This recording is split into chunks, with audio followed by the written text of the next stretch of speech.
दोस्तों मैं epidemic sound का जो म्यूज़िक होता है उसको 2 या 3 सालों से अपने ब्लॉगिंग चैनल के लिए यूज़ कर रहा हूं और एपिडेमिक साउंड के साथ मेरा कैसा ओवरऑल मेरा क्या एक्सपीरियंस रहा है ये सारा जो है वो मैं इस चैनल पे 2 या 3 वीडियो के माध्यम से आपके साथ शेयर कर चुका हूं। लेकिन उसमें होता ये है कि हर 2 या 3 दिन बाद कुछ कॉमन क्वेश्चन जो हैं वो निकल के आते हैं। मैं ऑलरेडी उन क्वेश्चन का जवाब दे चुका हूँ, लेकिन मे बी उनका कुछ कन्फ्यूज़न होता है और वो क्वेश्चन जो है वो फिर भी अभी तक पूछे जाते हैं। आज के इस वीडियो में मैं आपको उन सारे सवालों का जवाब दूंगा जो कि एपिडेमिक साउंड की सब्सक्रिप्शन से रिलेटेड ज़्यादा कॉमन होते हैं, और इसके साथ साथ आपको ये भी बताऊंगा कि एपिडेमिक साउंड का कमर्शियल प्लान और पर्सनल प्लान में क्या डिफरेंस है, किसको जो है वो पर्सनल प्लान लेना चाहिए और किसको जो है वो कमर्शियल प्लान लेना चाहिए। इसी वीडियो में आपको ये भी बताऊंगा कि आप फ्री में एपिडेमिक साउंड को कैसे यूज़ कर सकते हैं। फ्री में कहने का मतलब ये नहीं है कि आप सारे फीचर जो है वो फ्री में कर लेंगे।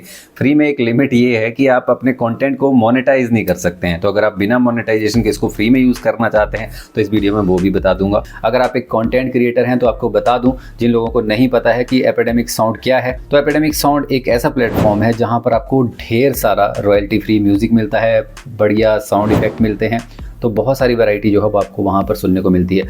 अगर आप आज तक एपिडेमिक साउंड को आपने यूज़ नहीं किया है, मैं आपको सुजेस्ट करूंगा कि प्ले स्टोर पे जाके इनकी ऐप है उसको आप इंस्टॉल कर लीजिए और जब कभी भी मन करे इनके ट्रैक को आप सुनिए। देन मन बनाइए कि अगर आपको इनको साइन अप करना है, अच्छा लगे तो साइन अप कर लीजिएगा। साइन अप करने के लिए वीडियो की डिस्क्रिप्शन में एक लिंक है, वहाँ से जाके आप इसका 7 डे का ट्रायल जो है वो यूज़ कर सकते हैं।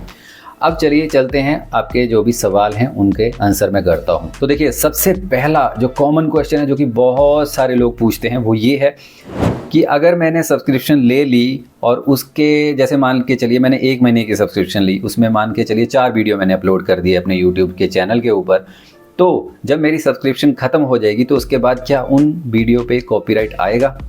तो इसका आंसर है कि नहीं, वहाँ पर कोई कॉपीराइट नहीं आएगा।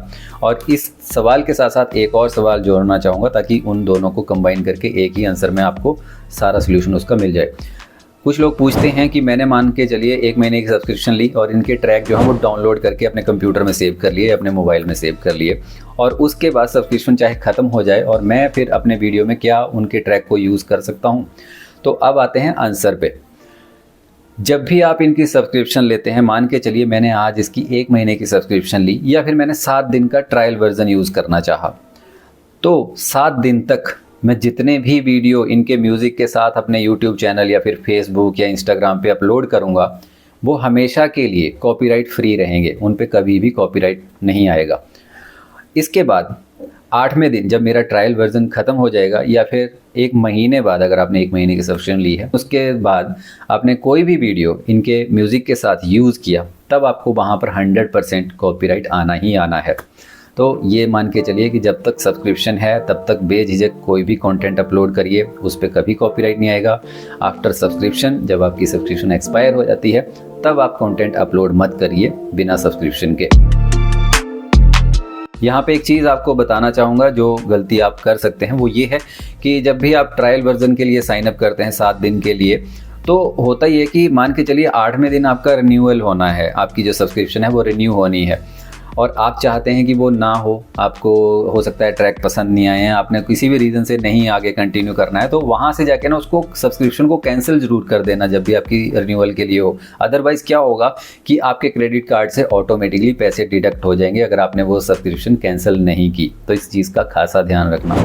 किसी भी प्लेटफॉर्म के लिए, मतलब आप यूट्यूब या पहले उस पर जो है वो ट्रायल यूज़ कर चुके हैं, तो उसके बाद उस चैनल के लिए फिर से जो है वो एपिडेमिक साउंड का ट्रायल यूज़ नहीं कर सकते हैं। क्योंकि अगर आप ये सोच रहे हैं कि मैं एक ईमेल आईडी से 7 दिन के लिए 1 महीने के लिए ट्रायल यूज़ कर लेता हूं और फिर उसी यूट्यूब चैनल को किसी दूसरी ईमेल आईडी के थ्रू एपिडेमिक पे साइन अप कर लेता हूं और फिर से जो है वो ट्रायल यूज़ कर लेता हूं, इस तरीके से मैं महीना जो है गुजारता जाऊंगा एक चैनल के लिए, तो ऐसा पॉसिबल नहीं है। एक यूट्यूब चैनल जो है वो एक बार में ही ट्रायल यूज़ कर सकता है। एक और चीज़ मैं आपको बताना चाहता हूँ कि अभी ये ट्रायल जो है वो 7 दिन के लिए चल रहा है। पहले कुछ दिन पहले जो था वो यही ट्रायल जो था वो आपको 1 महीने के लिए मिलता था। जो कोई भी नया यूज़र होता था, साइन अप करता था, वो ट्रायल जो है वो 1 महीने के लिए मिलता था। और इस बीच में एपिडेमिक साउंड बहुत सारे क्रिएटर को ये बताता है कि आप जो है वो इसको बताइए एपिडेमिक साउंड को, और इसमें हम आपको ऑफर दे रहे हैं कि कई बार 2 महीने का ट्रायल वर्जन फ्री मिलता है, कई बार जो सब्सक्रिप्शन होती है 50% का डिस्काउंट आपको मिलता है। तो अभी के लिए यहाँ पे 7 दिन के ट्रायल वर्जन चल रहा है और हो सकता है आगे कुछ डिस्काउंट मिले। तो इस चैनल पे इस तरीके के डिस्काउंट या जो जो भी ऑफर होते हैं वो आपको सबसे पहले अपडेट जो है वो मिलते रहते हैं। तो इसके लिए आप इस चैनल को सब्सक्राइब भी कर सकते हैं अगर आप इंटरेस्टेड हो तो। अब देखिए, जो दूसरा क्वेश्चन है वो एक पेमेंट से रिलेटेड क्वेश्चन होता है। एपिडेमिक साउंड पे आपको साइन अप करते टाइम अपना क्रेडिट कार्ड यूज़ करना पड़ता है। एटीएम से जो है वो आप साइन अप नहीं कर सकते हैं, या फिर अपना पेपाल जो अकाउंट है आपको वो लिंक करना पड़ता है। इसके साथ साथ यहाँ पर गूगल पे का भी ऑप्शन आ रहा है, लेकिन ये अभी तक सपोर्ट नहीं करता है। और पेमेंट से रिलेटेड बहुत सारे इशू आ रहे हैं। इसके रिलेटेड मैंने एपिडेमिक साउंड से कई बार बात की है, और सही बताऊँ तो इसका जो प्रॉपर आंसर है ना वो आज तक नहीं मिला है। और उनकी तरफ से यही चीज़ आती है कि आरबीआई ने इंडिया में कुछ गाइडलाइन बनाई है इंटरनेशनल पेमेंट को लेके, जो भी रेकरिंग पेमेंट होती है उसको लेके कुछ रूल्स बने हुए हैं। तो इसके लिए आप अपने बैंक से एक बार ज़रूर ट्राई करिए। और बहुत सारे केस ऐसे हैं जो कि मैंने देखे हैं कि मान के चलिए कि आपका बैंक जो होता है ना, वो आपकी इंटरनेशनल ट्रांजैक्शन होती है ना उसको डिसेबल कर देता है। तो आपको मे बी बैंक से बात करके वो इनेबल करवानी होती है। और अगर फिर भी नहीं होता है तो मैं वीडियो की डिस्क्रिप्शन में कुछ एपिडेमिक साउंड के आर्टिकल डाल रहा हूँ, वहाँ से जाके आप उनकी इंस्ट्रक्शन पढ़ लेना कि हो सकता है उन गलतियों की वजह से पेमेंट नहीं हो रही हो।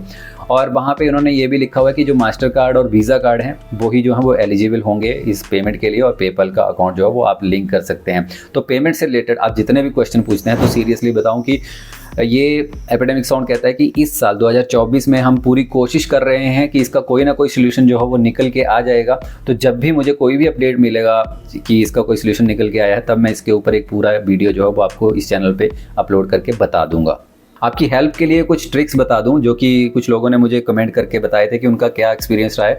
जब भी मान के चलिए आपने सब्सक्रिप्शन चलाई हुई है कि आपका साइन अप अच्छे से हो गया है, और अगले साल जब भी आपका रिन्यूअल होना है उस केस में अगर आपका क्रेडिट कार्ड जो है वो एक्सपायर हो चुका है और नया क्रेडिट कार्ड अगर आपके पास आया है, तब आपको जो आपका पेमेंट मेथड है वो आपको डिलीट करके फिर से नया पेमेंट मेथड अपडेट नहीं करना है। आपको क्या करना है कि उसको मॉडिफाई करना है, और वहाँ पर ही आपको क्रेडिट कार्ड नंबर और जो भी आपकी डिटेल है वो मॉडिफाई करके अपडेट करनी है। ऐसा मत करिएगा कि उसको पहले डिलीट कर देना देन फिर एक नया पेमेंट मेथड आप ऐड करें।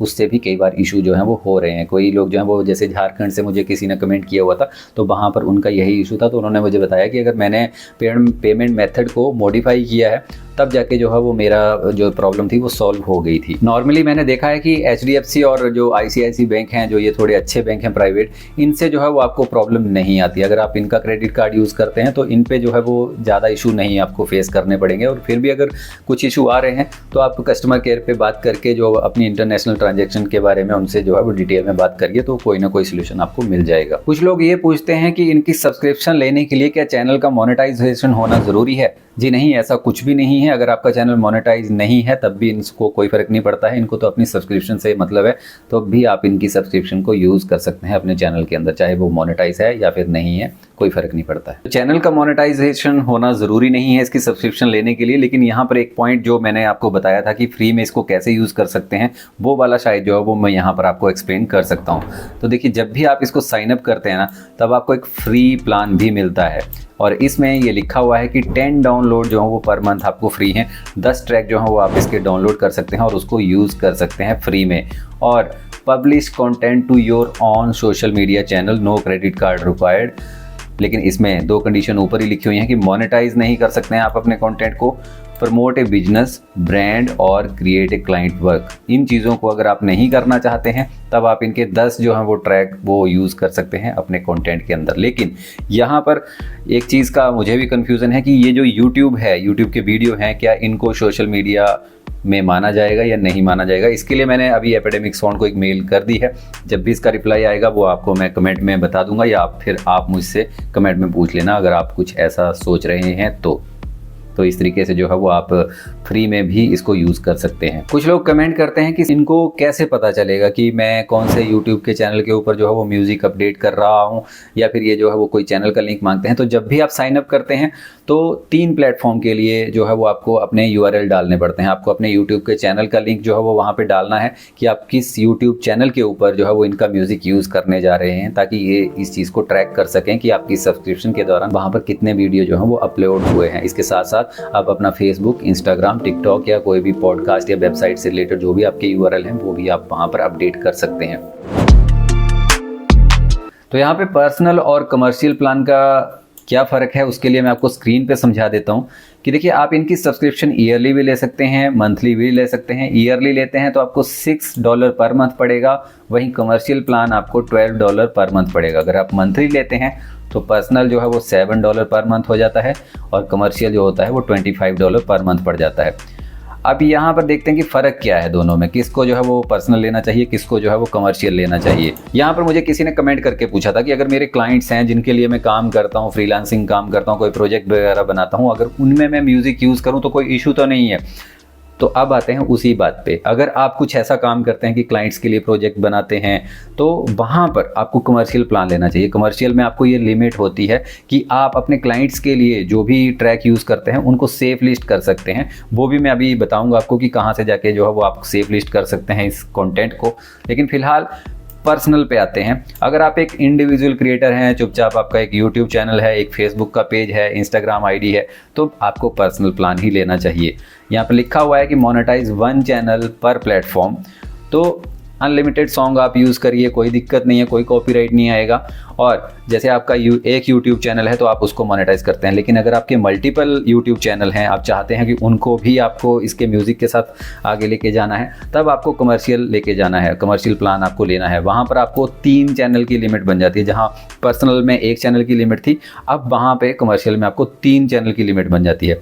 कई लोगों के दिमाग में आता है, कई लोगों का क्या, जब मैंने इसकी सब्सक्रिप्शन ली थी तब बहुत सारे क्वेश्चन मेरे माइंड में थे। वहाँ पर इन्होंने, क्योंकि देखिए अब आपको एक स्क्रीन पे दिखाता हूँ कि जब भी आप अकाउंट में जाते हैं तो यहाँ पर देखिए आपने अपने चैनल जो है वो फिल किए हुए हैं कि कौन से चैनल पे आपको इनका म्यूज़िक जो है वो यूज़ करना है। तो इन्होंने यहाँ पे नीचे फेसबुक लिखा हुआ है। तो मेरे दिमाग में वहाँ पर ये आया कि अगर मेरा फेसबुक का एक प्रोफाइल है और उसके थ्रू मैंने 10 पेजेस बनाए हुए हैं, फेसबुक के अलग अलग पेज बनाए हुए हैं, तो क्या मैं उन सारे पेजेस पे अपना इनका म्यूज़िक जो यूज़ कर सकता हूँ? तो ऐसा भी नहीं है, आप सिर्फ एक पेज के ऊपर ही इनका म्यूज़िक यूज़ कर सकते हैं। हाँ, अगर आपने कमर्शियल लिया हुआ है तो आप 3 फेसबुक पेज पर इसका जो म्यूज़िक है वो यूज़ कर सकते हैं। यूट्यूब पे, टिकटॉक पे, पॉडकास्ट या फिर फेसबुक, ट्विच, वेबसाइट यूआरएल, अगर आपकी अपनी कोई वेबसाइट है तब वहाँ पर भी आप इनका म्यूज़िक यूज़ कर सकते हैं। इंस्टाग्राम पे भी यूज़ कर सकते हैं। तो ये कुछ प्लेटफॉर्म है जहाँ पर आप इनका म्यूज़िक जो है वो यूज़ कर सकते हैं। यहाँ पर एक चीज़, एक ट्रिक आपको छोटा सा बता देता हूँ कि अगर आप जैसे कोई 3 फ्रेंड हैं, अपने अलग अलग यूट्यूब चैनल चला रहे हैं और मे बी आपको इनका प्राइस जो वो महंगा लगता है,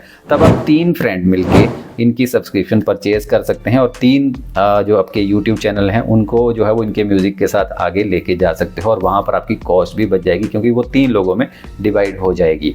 यहाँ पर बात करते हैं कि अगर आप क्लाइंट्स के लिए कुछ वीडियो वगैरह क्रिएट करते हैं तो यहाँ पर सेकंड ऑप्शन आपको सेफ लिस्ट मिल जाता है और नीचे ये safe list video for other. अगर आप कमर्शियल प्लान लेते हैं तब आपको ये ऑप्शन मिलता है और वहाँ पर आप अपने क्लाइंट्स के जो वीडियो हैं उनको यहाँ पर सेफ लिस्ट कर सकते हो उनके URL के थ्रू। कुछ लोगों के दिमाग में ये बात आती है कि क्या मेरे जो YouTube के चैनल हैं, जो 3 YouTube चैनल हैं, अगर मैंने कमर्शियल प्लान लिया हुआ है, 3 YouTube के चैनल हैं, तो क्या वो एक ही Gmail ID से बने होने चाहिए? ये ज़रूरी है? ऐसा बिल्कुल भी नहीं है। आप 3 अलग अलग Gmail ID के 3 अलग अलग YouTube चैनल जो हैं वो वहाँ पर म्यूज़िक के साथ यूज़ कर सकते हैं। कई बार जब आप फेसबुक पे इनका म्यूज़िक यूज़ करते हैं तो वहाँ पर फेसबुक के प्लेटफॉर्म पे मैंने देखा है कि कॉपीराइट आ जाता है, लेकिन वो कॉपीराइट फेक होता है। वहाँ पर आप चाहे तो फेसबुक को मेल कर सकते हैं और अच्छा होगा कि अगर आप एपिडेमिक को ये मेल कर दें विद स्क्रीनशॉट के साथ, तो वहाँ पर आपकी ये हेल्प कर देते हैं। ऐसा कुछ भी नहीं है कि आपको वो कॉपीराइट रहेगा, कुछ दिनों बाद जो है वो वहाँ से हट जाता है। ये फेसबुक पर ही ज़्यादा मैंने देखा है, नॉर्मली ऐसा नहीं है कि हर बार आना है, कभी कभार जो वो ऐसा इशू मैंने देखा है। तो इस तरीके से पर्सनल और कमर्शियल प्लान जो है वो काम करते हैं।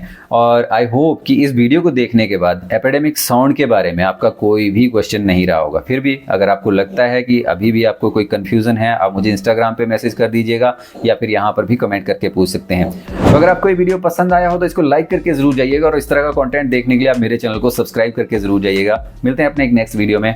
धन्यवाद।